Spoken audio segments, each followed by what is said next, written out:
And unfortunately, there are people who hate you for that.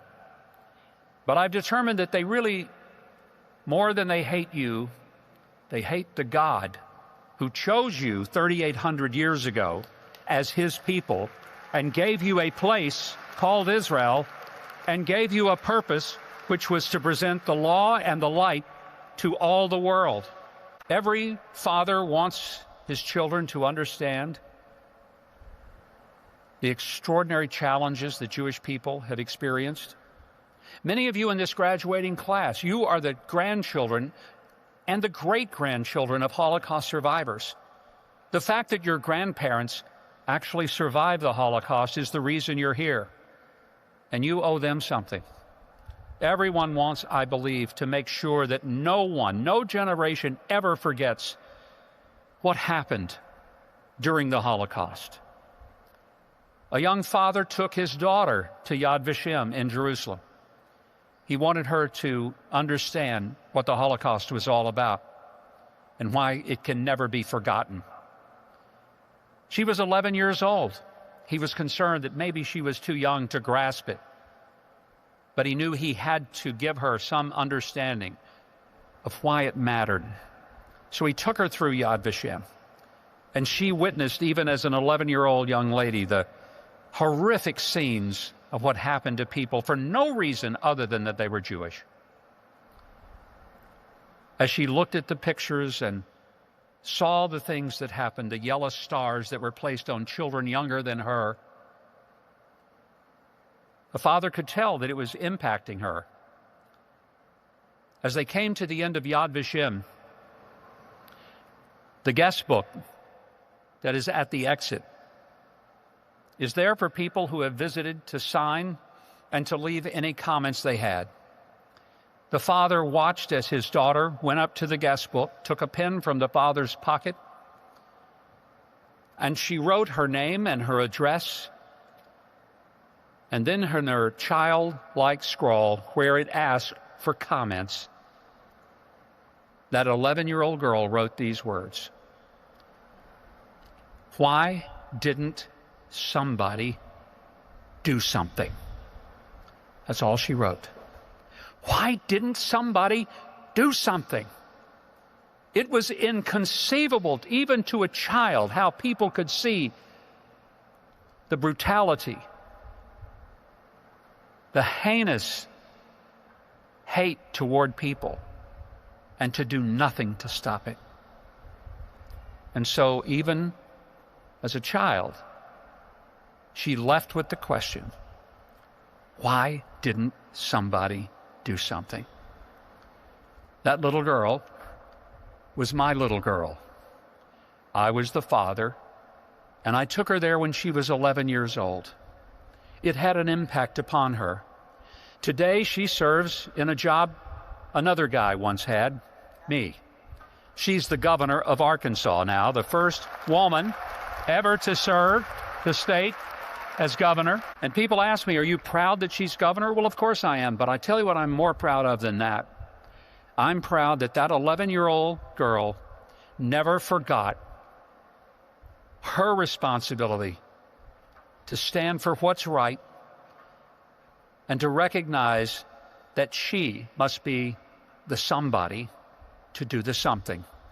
And you will not find a stronger Zionist in America than that little girl who now is the governor and whose 3 children I had the privilege of taking through Yad Vashem in December last year and taking them through that same journey. You, be the somebody, do the something, and never, ever, ever be afraid to be who you are. Live with a great sense of duty to God and duty to his law and duty to every single person who lived in order for you to be here today. I now live in a land that I first visited right out of high school in 1973, 53 years ago. It's a land that I, between then and now, had visited over 100 times before I became ambassador. I want you to know I'm not a Zionist because I'm Jewish. I'm a Zionist and an unapologetic one because I believe the Bible, and because I recognize that Jews around the world, representing only 0.2% of the world's population, have created outsized impact on the world. And unfortunately, there are people who hate you for that.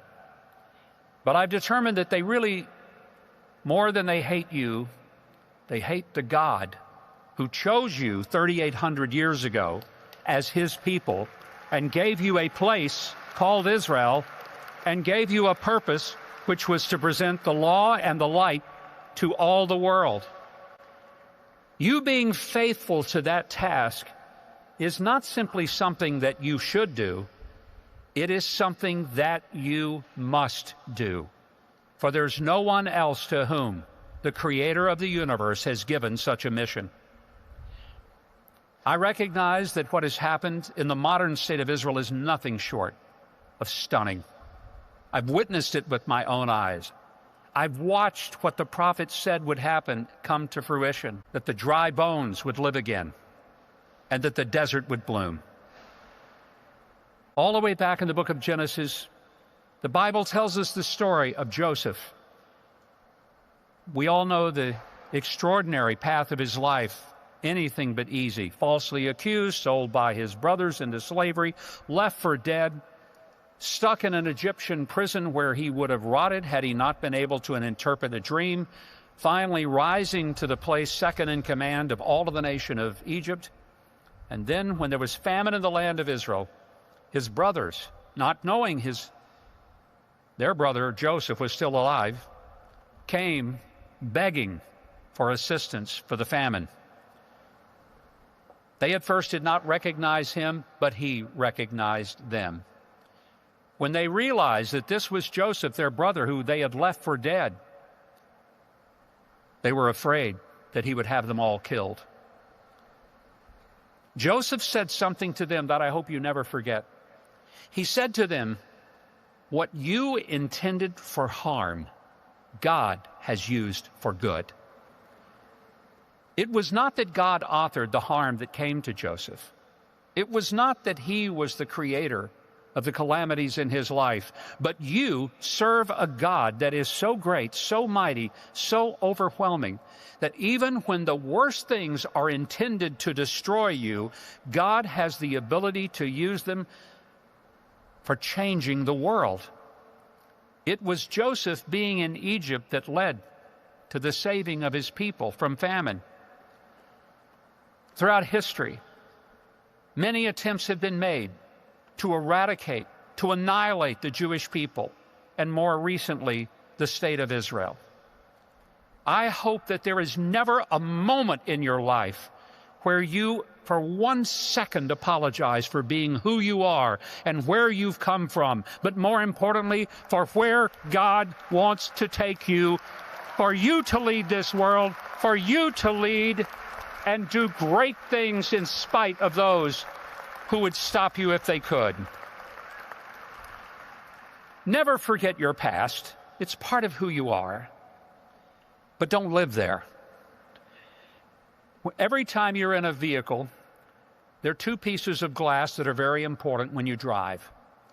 Some of you pay attention to neither one of them. You just look at your phone and endanger all of us.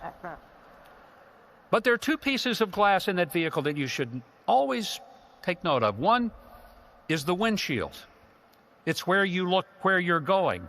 At whatever speed you're traveling, the windshield is the most important piece of glass in the car, because without it, you would have no idea how to drive safely between the lines. Of course, if you drive in New York, you know that those lines mean absolutely nothing. They are mere suggestions. But there's another piece of glass in the automobile. It's the little piece of glass on the windshield called the rear view mirror. It lets you look at where you've been. But I would suggest to you that the proportion of size of the windshield compared to the proportion of size of the rear view mirror is instructive. You should certainly glance back at where you have been, but your focus is not on where you were. Your focus must always be on where you're going. Yeshiva University has prepared you for just such a life. There will always be those who will find reasons, irrational reasons, to hate the Jews. It's been that way since God chose Abraham on Mount Moriah and made him the father of a great nation. You have a history of 3,800 years of unbroken connection to a land that many of us love, not because it is a part of a land God gave to us, but I say to my Jewish friends often, you can be Jewish and you don't have to have anything whatsoever to do with people like me who are Christian. But I cannot be the person of my faith if it were not for those of you upon whose foundation my faith is built. And I come today to say not only thank you, but to say that there is an obligation, a moral, eternal, spiritual obligation that I have for those of you who are Jewish and whose protection of and stewardship of the law, stewardship of the Torah, has given me a faith upon which I stand. And I say thank you. Thank you. If you have a 401k or an IRA, please listen. Gold is at record highs. What many people don't know is this: you can move part of your retirement money legally and without tax penalties into physical gold you actually own. Alpha Omega Gold helps you do this through a gold IRA. Your gold is real. It is stored safely. It is in your name. Learn more at ao.gold/stand. Alpha Omega Gold is our sponsor, and they proudly stand with Israel.